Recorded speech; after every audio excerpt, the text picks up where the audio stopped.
वैसे अभी तक तो चंद्रमा और मंगल ग्रह पर इंसानों के द्वारा बनाया गया कोई ह्यूमन बेस नहीं है और ऐसा हो पाना भी काफ़ी मुश्किल है, क्योंकि हमारी टेक्नोलॉजी इतनी भी आगे नहीं है कि हम मंगल या किसी अन्य ग्रह पर आसानी से पहुंच पाएं और सौर मंडल के अन्य ग्रहों पर जाकर वहां पर अपना बेस बना पाएं। लेकिन दोस्तों, जापान की एक कंपनी इन सभी से आगे की सोच रही है। यह एक ऐसी ट्रेन बनाना चाहती है जो एक ग्रह से दूसरे ग्रह तक यात्रा कराएगी। सुनने में काफ़ी अजीब है ना दोस्तों। हम आज जानने वाले हैं जापान के इंटरप्लेनेटरी ट्रेन ट्रेवल प्रोजेक्ट के बारे में, जिसके द्वारा जापान धरती, चंद्रमा और मंगल को आपस में ट्रेन ट्रेवल प्रोजेक्ट से जोड़ने वाला है। इंसान काफ़ी लंबे समय से चंद्रमा और मंगल पर मानव बस्ती बसाने की सोच रहा है, वहीं जापान कहीं आगे की सोच रहा है। समय पहले जापान की एक कंपनी ने स्पेस में चलने वाली ऐसी बुलेट ट्रेन की घोषणा की है जो इंसानों को चंद्रमा मंगल तक लेके जाएगी। दोस्तों, यह आपको बड़ा ही साइंस फिक्शन लग रहा होगा, लेकिन जापान की काजिमा कंस्ट्रक्शन कंपनी और क्योटो यूनिवर्सिटी के शोधकर्ताओं के द्वारा आर्टिफिशियल सिटी और चांद और मंगल ग्रह को जोड़ने वाली बुलेट ट्रेन के निर्माण की घोषणा की है और इनका कहना है कि 2050 तक इस प्रोजेक्ट पर काम भी शुरू कर दिया जाएगा। आखिर यह ट्रेन चांद और मंगल पर कैसे जाएगी? इसका जवाब काजिमा कंस्ट्रक्शन और क्योटो यूनिवर्सिटी के शोधकर्ताओं के द्वारा पूरे प्रोजेक्ट की वीडियो रिलीज करके दिया गया है। दरअसल यह ट्रेन सबसे पहले चांद पर जाएगी, फिर वहां से मंगल की ओर रवाना होगी। इसके अलावा मंगल ग्रह पर ग्लास हैबिटेट बनाने की भी योजना है, यानी इंसान एक आर्टिफिशियल स्पेस हैबिटेट में रहेगा जिसका एनवायरनमेंट धरती जैसा बनाया जाएगा।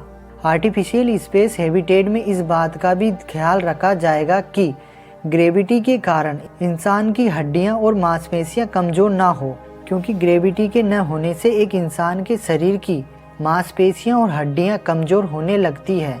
यह ऐसी कॉलोनी होगी जिसके बाहर रहने पर तो आपको स्पेस सूट पहनना होगा, लेकिन अंदर रहने पर कोई स्पेस सूट की ज़रूरत नहीं होगी, क्योंकि इसका एनवायरनमेंट पृथ्वी जैसा होगा। इसके अंदर से ही अन्य ग्रहों पर जाने के लिए हेक्सा कैप्सूल निकलेंगे। यह ग्लास एक कोन जैसा रहने लायक प्लेस होगा जिसमें आर्टिफिशियल ग्रेविटी होगी, सार्वजनिक ट्रांसपोर्टेशन की व्यवस्था होगी, पेड़ पौधे होंगे, जल स्रोत होगा, यहाँ तक कि नदी भी होगी। वहीं सारी सुविधाएं होंगी जो हम पृथ्वी पर लेते हैं। ये करीब 1300 फीट लंबा होगा। इसका प्रोटोटाइप 2050 तक बनकर तैयार हो जाएगा। फाइनल बनने में अभी 1 सदी का समय लग सकता है। चांद पर बनने वाले ग्लास कॉलोनी को लूना ग्लास और मंगल पर बनने वाले कॉलोनी का नाम मार्स ग्लास होगा। और इसके अलावा चांद और मंगल को कनेक्ट करने के लिए एक स्पेस एक्सप्रेस बुलेट ट्रेन चलाई जाएगी। यह एक इंटरप्लेनेटरी ट्रांसपोर्टेशन सिस्टम होगा जिसे नाम दिया गया है हेक्सा ट्रैक। हेक्सा ट्रैक एक लंबी दूरी की यात्रा में भी ग्रेविटी बनाकर रखेगी ताकि इंसानों को जीरो ग्रेविटी न सहनी पड़े।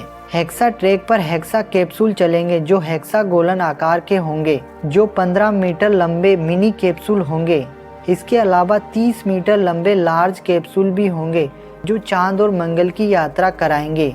कैप्सूल इलेक्ट्रोमैग्नेटिक टेक्नोलॉजी पर चलेंगे। हर कैप्सूल रेडियल सेंट्रल एक्सेस पर चलेगा जो चांद से मंगल ग्रह पर जाने के लिए 1G की ग्रेविटी मेंटेन की जाएगी। और पृथ्वी पर बनने वाले ट्रैक स्टेशन का नाम होगा टेरा स्टेशन। यह स्टैंडर्ड गोज ट्रैक से चलेगी जिसमें 6 कोच होंगे, जिसे स्पेस एक्सप्रेस नाम दिया गया है और इसके पीछे रॉकेट बूस्टर लगे होंगे। दोस्तों, कई शोधकर्ताओं का यह भी कहना है कि इसे लाश तक पहुंचने के लिए करीब 100 साल तक का वक्त लग सकता है। लेकिन दोस्तों, इसे समझना काफ़ी मुश्किल है कि जापान इसे कैसे पॉसिबल कर पाएगा।